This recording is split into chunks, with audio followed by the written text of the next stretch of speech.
আসসালামু আলাইকুম, সবাই কেমন আছেন? শুভ সকাল। আমার পাখির এই যে সফট মিশাচ্ছি এখন। সবাই আমাকে কমেন্ট করেন বা ফোন করে জিজ্ঞেস করেন আমি সফট ফুডে কী কী দিই।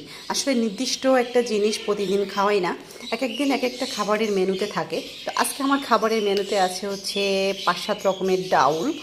এই যে আমি সেদ্ধ করে নিয়েছি, সাথে গম, ভুট্টা, ছোলা এগুলোও আছে। আর এই যে ছোলা আমি আস্তটাও দিই, আবার ভাঙাটাও দিই। এই যে এই যে এটা হচ্ছে মাসকলাইয়ের ডাল, এরকম অনেক কিছু আছে এখানে। হ্যাঁ, অনেক রকমের ডাউল আছে। আর এটা হচ্ছে ডিম। ডিম আমি কুচি করে নিয়েছি, সাথে আমি সবজি অ্যাড করেছি হচ্ছে বাঁধাকপি, সাথে হচ্ছে গাজর। এই যে গাজর। তো এগুলো সব একসাথে দিয়ে, আর এই যে ডিমের খোসাটাও আমি ফেলি না, সেদ্ধ ডিমের খোসাগুলো আমি ভালো করে হাত দিয়ে এরকম করে ইয়ে করে মশলায় দিয়ে এর সাথে। তো এই যে আজকের খাবারের মেনুতে 5-7 রকমের ডাউল, গম, ভুট্টা, ছোলা আর ডিম, ডিমের খোসা, সাথে বাঁধাকপি আর গাজর, এটাই আজকে খাওয়াবো।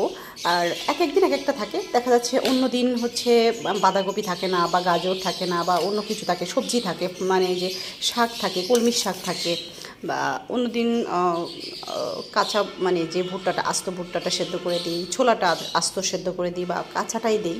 অনেক সময় দেখা যাচ্ছে আপনার ছোলাটা কাঁচা যে ছোলাটা থাকে রাতে ভিজিয়ে রেখে সকালবেলা সেদ্ধ মানে ইয়া করে দিই, আপনার জাস্ট ব্লেন্ডারে হালকা করে ভাঙা ভাঙা করে দিই। তো সেটাও পাখিরা খায়। আমি সব রকমের খাবার খাওয়াইয়ে ওদেরকে অভ্যস্ত করি।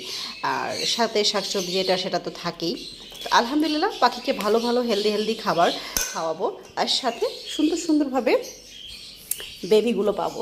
আর এই যে সাথে আমার খাবারের সাথে সবসময় আমি ব্রিডিং কোর্সের জন্য ফার্টিভেট, অমিনিভেট আর সাথে হচ্ছে ক্যালসিলাক ব্যবহার করি। তো এই মেডিসিনগুলো এত এত ভালো কি বলবো, এটাতে আসলে আমার পাখির ডিমের ফার্টিলিটি অনেক অনেক ভালো হয়, ডিমের কোয়ালিটিও অনেক বেশি সুন্দর হয়, সাথে হচ্ছে পরিমাণটাও অনেক বেশি হয়। আর ক্যালসিলাকটা অনেক অনেক ভালো। এই পাখিগুলোর ব্রিডিং কোর্সের জন্য ভালো মেডিসিন দিলে, ভালো খাবার দিলে অবশ্যই ভালো ডিম বাচ্চা করতে বাধ্য। তো ওরা আসলে ভালো খাবার, ভালো মেডিসিনের জন্য এত ভালো ডিম বাচ্চা করে। ইনশাআল্লাহ আরও ভালো কিছু হবে, সবাই দোয়া করবেন। তো সবাই ভালো থাকবেন, পাখিকে ভালো খাবার আর ভালো মেডিসিন দেওয়ার চেষ্টা করবেন।